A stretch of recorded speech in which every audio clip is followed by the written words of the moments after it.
Četvrta emisija je su naslov industrijsko oblikovanje. Bi trebalo popravilno da bide oblikovanje na industrijski te proizvodi. Zato što industrijsko oblikovanje ide od naslov, stranski od naslov industrijski dizajn, što prevedeno bukvalno bi bilo industrijsko oblikovanje. Međutim, vikam, popravilno bi trebalo da se vika oblikovanje na industrijski te proizvodi. Pojmot, samo ako se zove kako oblikovanje, opfaća mnogo široki dejnosti. Zato što samo ako su potrebi oblikovanje, može da se misli na oblikovanje vo arhitekturata, oblikovanje na industrijski te proizvodi ili oblikovanje na vizualne te komunikacije, odnosno vizualno oblikovanje, vizualni dizajn. Istorijata na oblikovanje to počnuva službeno nekad 1919. godina, koga poznati od arhitekta Walter Gropius je oformi školata Bauhaus. Novo, odnosno programotna ova škola beše zasnovan na to da cela ta čovjekova okolina se posmatraše kako objekt, kako medijum za oblikovanje to.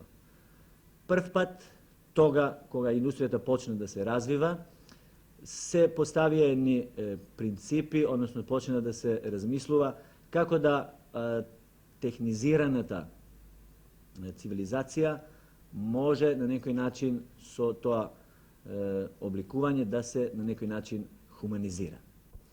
Umetnicite smetaат дека oblikovanje to не е нищо друго, него е една помалку вредна уметност, која е на некој начин заразена со техника.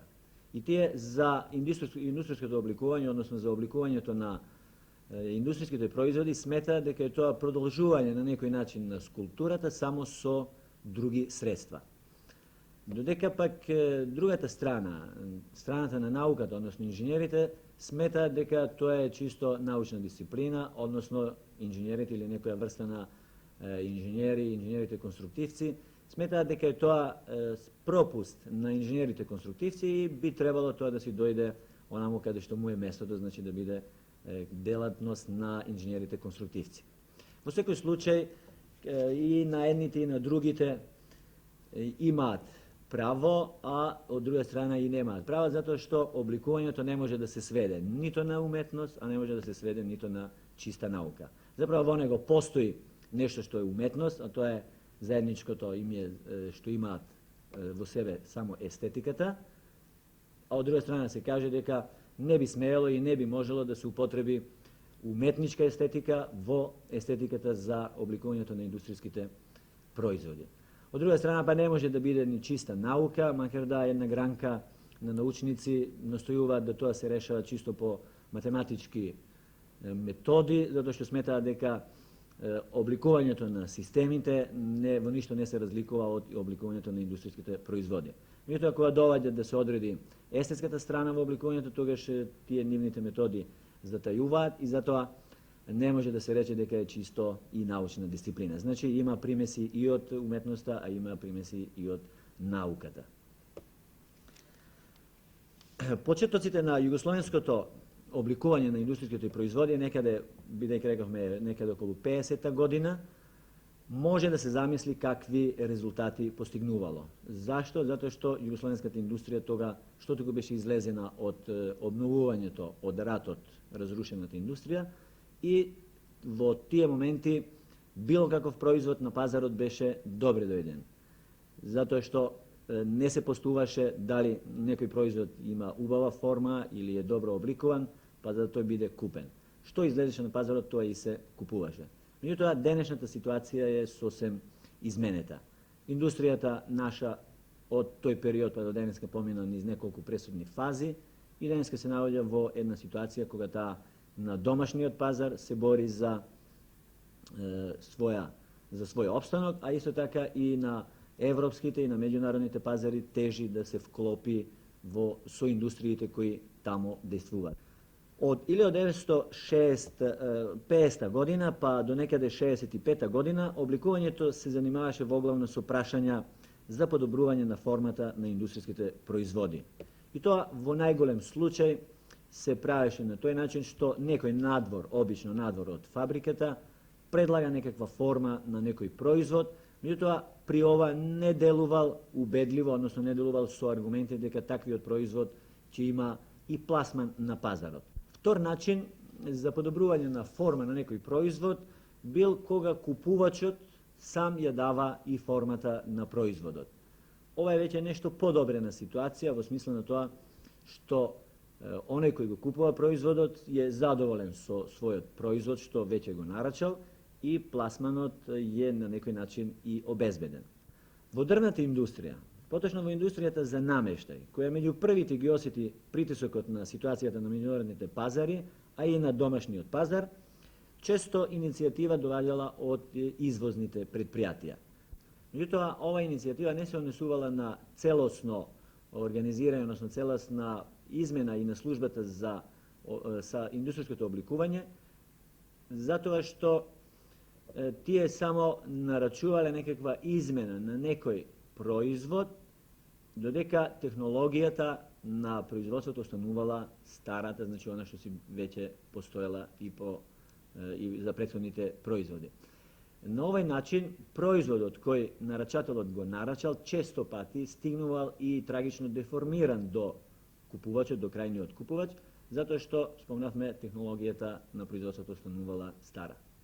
Во секој случај, дрвната индустрија, односно индустријата за намештај, има одлични можности за развиток на оваа служба на обликувањето, но би требало да се констатира дека тие останале само на тие одлични можности, некаде се наоѓаат на прагот на решавањето на проблемите за ова гранка на индустријата.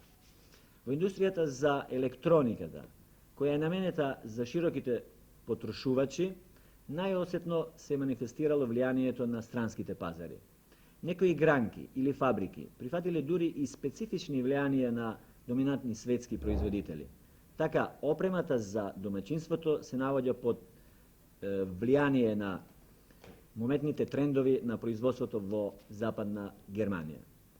Дел од индустријата за средствата за телекомуникации, радиото, телевизијата, телефонот, прифатиле влијание на јапонската и италијанската индустрија.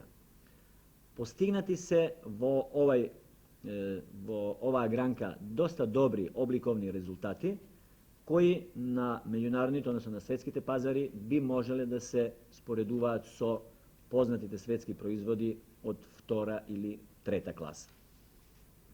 Во металопреработувачката индустрија и покрај недоволната модернизација на средствата за производство и на луѓето кои се уште отпорни на иновациите на формите, условите за структурални промени се доста крути. Зашто? Ризикот за сериско производство е доста голем, а промената во технологијата бара доста крупни зафати. Подобрувањето во обликувањето се постигнати повеќе во средствата наменети за инвестиции, а не и во средствата за широката потрошувачка. Во индустријата за капиталната електроопрема и алатните машини има позитивни напори повеќе отколку за обликувањето на масовните производи. Во оваа гранка може да се констатира и тенденции за планирање на цели системи. Обликувањето припаѓа на онаа категорија компоненти на друштвеното производство кој не може да се појави и да се развива без целосно, многустрано и повеќесмерно повратно делување на секоја акција. А тоа значи дека унапредувањето на индустријските производи, односно на формата на обликувањето на индустријските производи, би требало да ја менува структурата и на пазарот.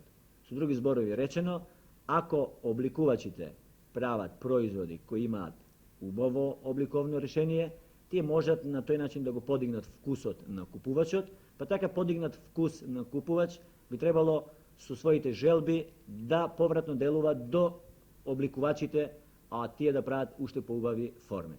Меѓутоа, за да ова се спроведе, би требало да постојат служби кои ќе го пратат тоа барање на купувачите, не само моменталните потреби на купувачите, него и желбите, па на крај на краишата и соништата на купувачите. И покрај се едно би требало да е јасно. Во иднина улогата на обликувачите не би требало да се сведе на едно репродуцирање на желби на купувачите, ами би требало обликувачите да бидат тие кои ќе го изменуваат и ќе го усмеруваат купувачот, односно ќе усмеруваат целата побарувачка.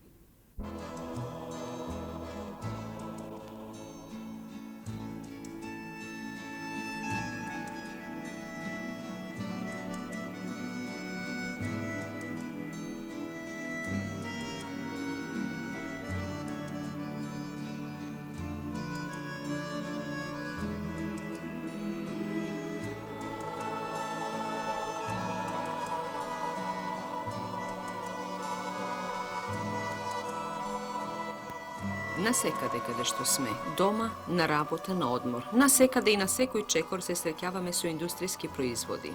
Ги има се повеќе, се подобри и се посовршени.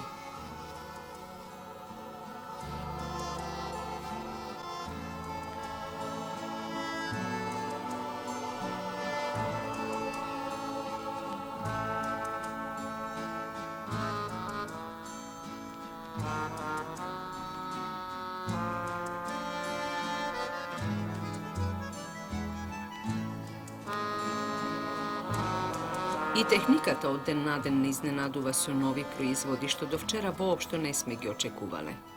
Денеска ги читаме првите сензационални извештаи за нив, а утре веќе стануваат дел од нашето секојдневје. Индустријските производи не поплавуваат, тие се дел од нашиот живот и честопати не сме свесни дека без нив одвај би знаеле да живееме.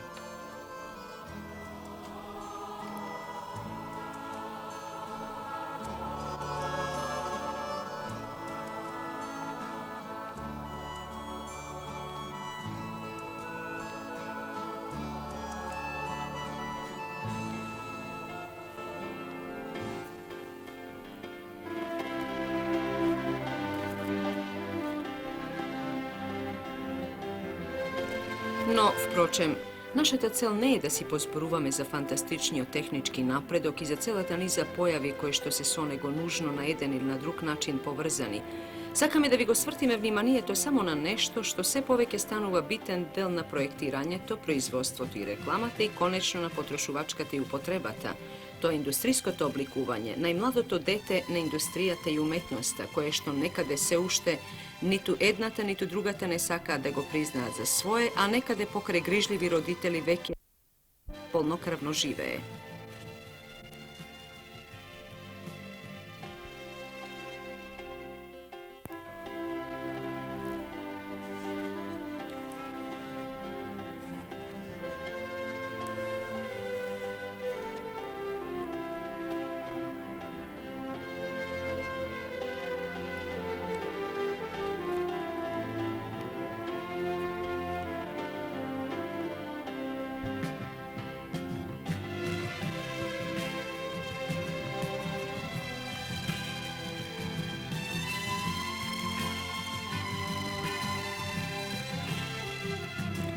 Појдовна точка на индустријското обликување не е украсувањето на индустријските производи кои што би можеле да постојат и сами за себе и без украсни зафати, туку обликувањето што е пред се починето на намената и употребата. Естетскиот изглед на предметот во овој случај е последица, а не цел, ниту причина.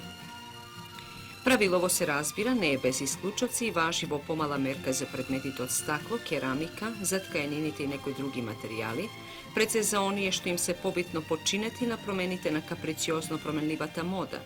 Тоа се значи оние предмети што имаат пред се најчесто декоративна, а не употребна функција, особено во стамбената и јавната средина.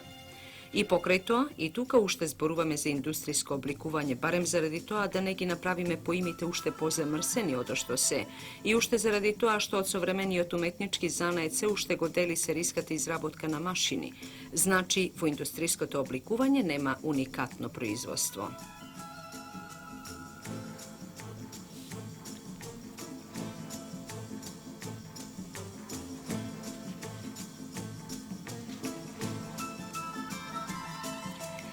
И покрај исклучоците, можеме да заклучиме дека индустријското обликување, за кое често го употребуваме и туѓото име индустријал дизајн или само дизајн, се стреми кон примерна форма на индустријски произведените предмети, при што изгледот на предметот и останува починет пред се на неговата употребност.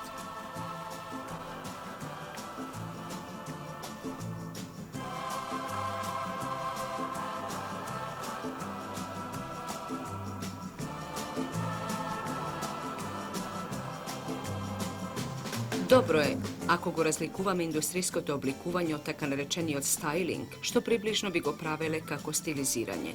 Pojim od styling go upotrebuvame toga što ga mislime na prispodobovanje to na industrijskite proizvodi, a osobeno na tehničkite predmeti, kako što se automobilite, električniti i akustičnite aparati, kon modata što preovladuva vo momentot, a na smetkana upotrebnost često pati na kvalitetot. Stiliziranje to donesuva forma koja što ne proizleguva direktno od funkcijata na predmet od koji sam po sebe ne je dekorativen, formata je podesena pred se ogled na dopadljivost, a so to na komercijalni od efekt na proizvodot. Se pa granicata među industrijsko oblikuvanje i stylingot nejednostavna. Vrtljivite farovi na Citroen na prv pogled se samo dopadljivi, a nivnata neobična forma je vsušno strogo funkcionalna, kako od mehanička, optička, taka i od aerodinamička strana, a ubavi se nekako patem. O tije pričini, ka industrijsko to oblikuvanje ne zboruvame zuvava forma, tuku za dobra forma, turi i toga što ga predmetot navistina i ubavo soglasno soopšti od vkus. Jednostavno zato, što celtano oblikovanje to ne je da se ozdade ubavi formi, tuku takvi formi što se sinteza naredica s osema praktični baranja, kakvi što postavujeme pred neko industrijski proizvod. To a se baranjata što gi postavuvat projektantite na proizvodot, a koji što ne gi izmisluvat spored slobodnata volja, zašto ovo prfretki diktira pazarod. To je i celtana proizvodot koje što može da bide osvetljuvanje, udobno sedenje, slušanje muzika, perenje, vozenje ili letanje na mesečinata, nakuso sve što mu je potrebno na današnji čovek.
Proizvod od se razbira mora da bide kvalitetan.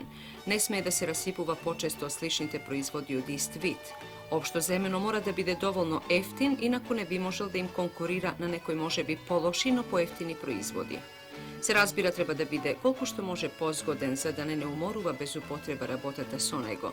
Često pati mora da ispolnu ušte cela redica drugih specifičnih baranja što ne može da se poopštat.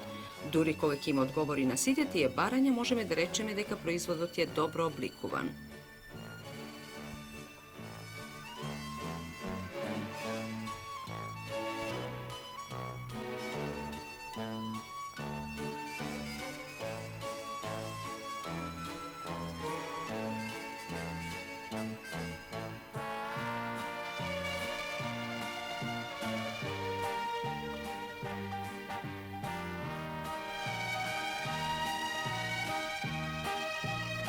Znači, oblikuvačot ne sme da se fati za rabota duri toga škoga site drugi si go svršile svoj oddel.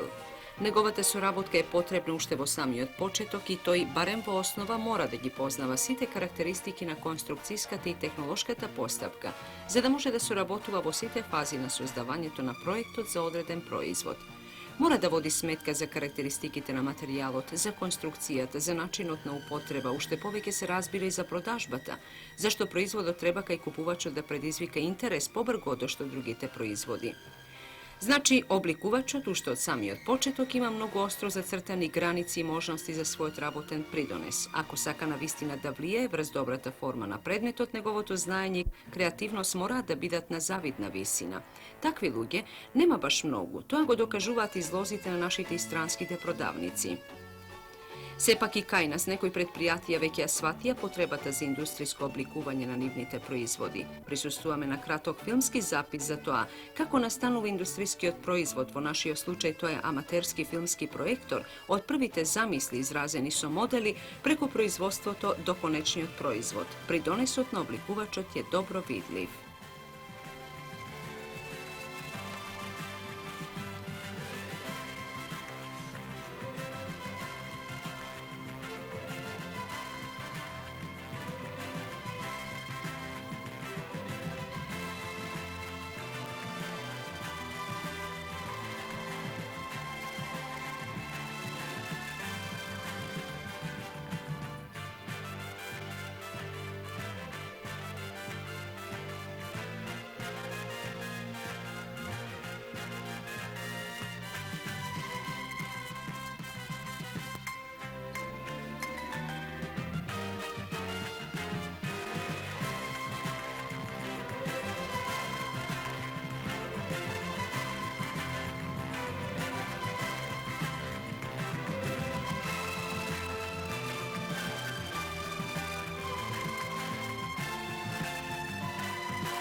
Време е да се запрашаме за смислата на индустријското обликување.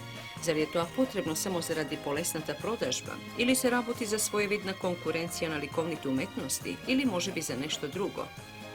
Одговор има можеби уште повеќе од што има прашања. Можеби сите наедноставно ќе ги собереме во мислата дека индустријското обликување гради мост меѓу светот на предметите и нештата и светот на човекот и дека во човековиот мал свет, во неговата ситна животна средина, игра слична улога каква што имаат архитектурата и уште повеќе урбанизмот во неговата поширока средина. Индустријското обликување е една од активностите со која човекот си го подчинува светот на нештата и со тоа си го хуманизира животот.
Денес индустријското обликување станува една од основните потреби на современиот човек, иако во практиката изгледа дека тоа сознание ни оддалеку не се пробило до неговата свест во свеста на најширокиот круг луѓе. Сепак знаеме дека постојат редица сознанија што не се присутни кај најширокиот круг луѓе, но кои не можеме да ги отфрлиме само заради тоа. Но можеме да зборуваме за потребата од воспитување и во областа на индустријското обликување, зашто тоа е потребно исто како што е потребно филмското воспитување, јазичното, сексуалното, сообраќајното и уште многу други. Формите на тоа воспитување може да бидат разни.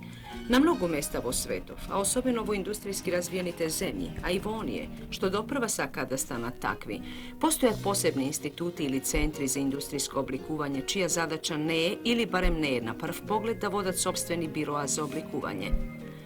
Тука се грижат за националната политика во индустријското обликување, за неговата популаризација, за воспитување на обликувачите, трговците и потрошувачите, за ширење на културата на обликувањето, за тестирање на пазарот.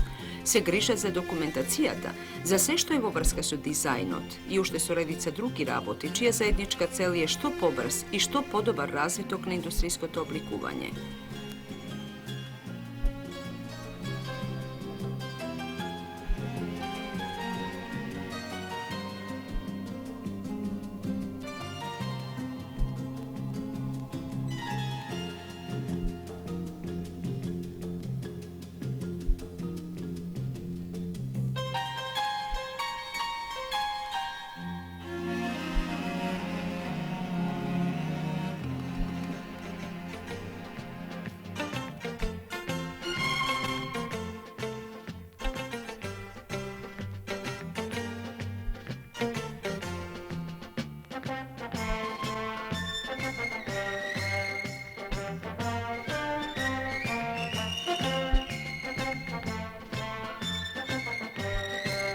Таа задача не е едноставна, пред се извонредно обемна, зашто индустријското обликување е присутно практично насекаде каде што имаме работа со многукратно индустријско производство.